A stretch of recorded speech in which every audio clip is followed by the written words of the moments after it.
Yo, warga Wibu, gimana kabar kalian? Mari kita lanjutin review chapter yang sebelumnya. Dan ini adalah part 2-nya. Ikina Soyo Kasumi no kokyū. Shichi no kata. Shibuki.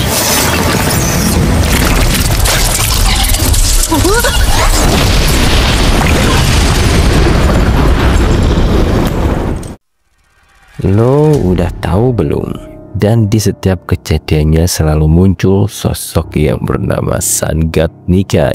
Luffy yang mendengar tentang kata Nika seperti tidak asing, tapi tetap lanjut ngunyah sambil dengerin raksasa terus bercerita. Luffy akhirnya ingat dan berkata kalau Nika itu adalah orang yang disebutkan oleh Bonnie saat di Pulau Egghead. Dan raksasa yang disebut tetua itu jelasin tentang ciri fisik Nika. Nika memakai awan putih dengan rambut putih, pakaian putih, dan punya tawa keras yang menular. Luffy dengan tak berdosa menanggapi, pantas saja orang bilang kalau mirip dengan perubahan Gear 5-nya ciri-ciri fisik yang disebutkan oleh tetua tersebut. Kelompok Ajrudin juga ikut nimbrung dan berkata kalau mereka yang lahir di Elbaf sangat menghormati sosok Nika tersebut. Kemudian sosok yang dipanggil tetua oleh para raksasa itu, meski penampilannya sangat aneh karena memakai helm, pedang tertusuk di tengahnya, menyinggung nama Loki yang telah membunuh Harald, ayahnya sendiri, dan merupakan sosok raja di Pulau Elbaf. Ia meyakini kalau melakukan hal itu dia bisa jadi sosok Nika. Sontak saja para raksasa protes dan menyalahkan perbuatan Loki. Luffy tiba-tiba asal nyeletuk dan berkata kalau Loki orang baik.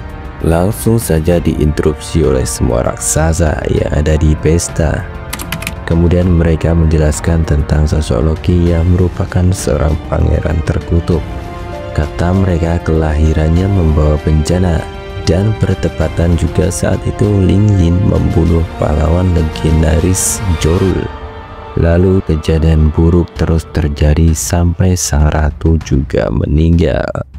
Dengan gayanya tawa seperti Sun God Nika, dia membakar seluruh alam baka. Semua berkata kalau Loki adalah pembawa bencana. Hingga suatu hari terbunuhlah sang Raja Harald oleh Loki. Tetua tersebut yang ternyata bernama Jarul itu pernah menghentikan Loki atas tindakannya, tetapi dia ditikam di kepalanya. Dan dengan santainya dia bilang untung ada helm. Dan akhirnya saat Loki mengamuk di lautan, tertangkaplah oleh Shanks. Luffy sangat senang ketika mendengar nama Shanks yang pernah berkunjung ke Pulau Elbaf. Luffy yang ngotot kalau Loki orang baik karena dia janji akan mengatakan di mana Shanks berada.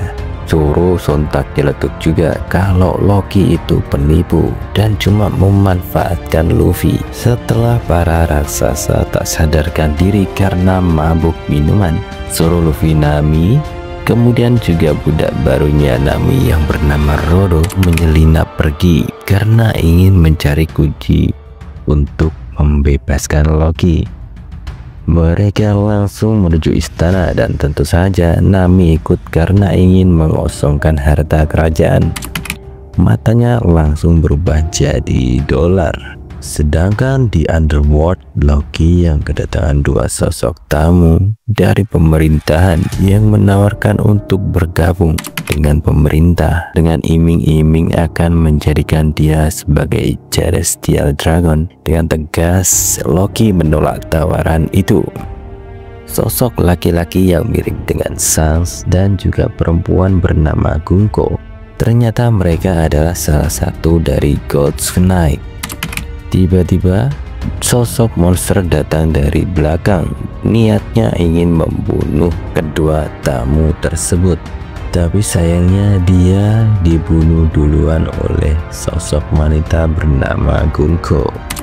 Loki sangat marah karena temannya telah dibunuh. Dan dia berkata kalau dia akan menelan semua amarahnya, menunda meratakan dunia. Ia bersumpah setelah terlepas dari penjara, dia akan meratakan dunia dengan tanah. Itu tadi bahasan lanjutan dari minggu kemarin. Semoga terhibur, dan jangan lupa subscribe channel gua, Wibu Rabbik. Good luck and have a nice day.